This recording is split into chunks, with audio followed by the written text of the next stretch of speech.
साहेब, आज तुम्ही माघार घेतलीत. तुम्ही शिवसेना उद्धव ठाकरे पक्षामध्ये आहात. काय नक्की परिस्थिती आहे आजची? माघार तर घेतली दिसते तुम्ही.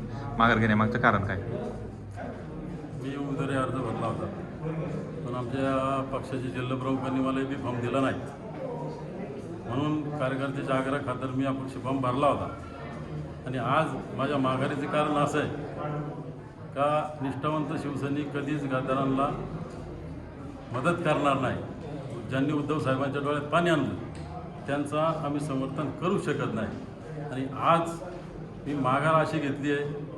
आमच्या घोडेगावचे ज्येष्ठ नेते, आमचे ज्येष्ठ मित्र कैलासभाऊ काळे हे सक्षम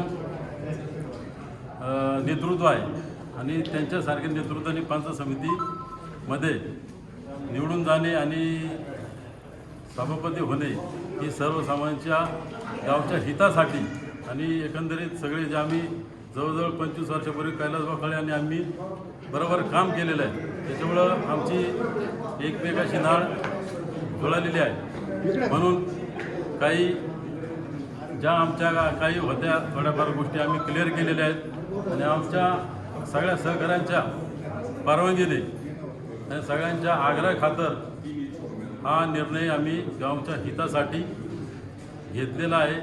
मी माझी उमेदवारी माघार घेतलेली आहे आणि कैलासभाऊ काळे निवडून आणण्यासाठी आम्ही जास्त प्रयत्न करणार आहे. तसेच समविचारी पक्ष जुन्नरमध्ये आपली मशाल, घड्याळ आणि तुतारी आणि आमचे पारखे पण उमेदवार आहेत, तिथं पण अशी युती झालेली आहे. त्याच्यामुळे काय आम्हाला काय फक्त गद्दार सेना सोडून इतर कोणाच्या काही पण निर्णय घेऊ शकतो. तसाही आमच्या पंचायत समिती गणात आमच्या माशिलीचं पक्षाचं कोणता पण उमेदवार नाही.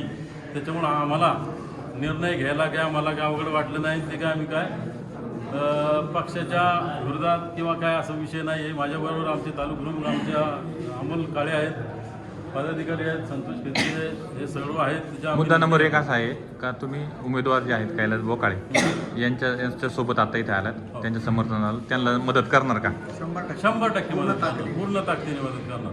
बरं, ठीक. तुम्ही आता कोणत्या पक्ष मशालीत आहेत, तिथंच राहणार का पक्ष बदलणार आहे? मी उद्धव बाळासाहेब ठाकरे पक्षाचा होतो आहे आणि इथून पुढं पण राहणार आहे. मी एकनिष्ठ आहे आणि एकनिष्ठच राहणार आहे.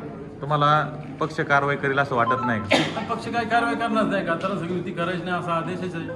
आणि त्याच्यामुळे मी काय पक्षविरोधी काही कारवाई केलेली नाही. राहिला प्रश्न जिल्हा प्रमुखांनी मला फॉर्म दिला आहे, मी वरिष्ठांना कळवणार आहे. त्याच्यात काय पक्ष काय कारवाई करणार?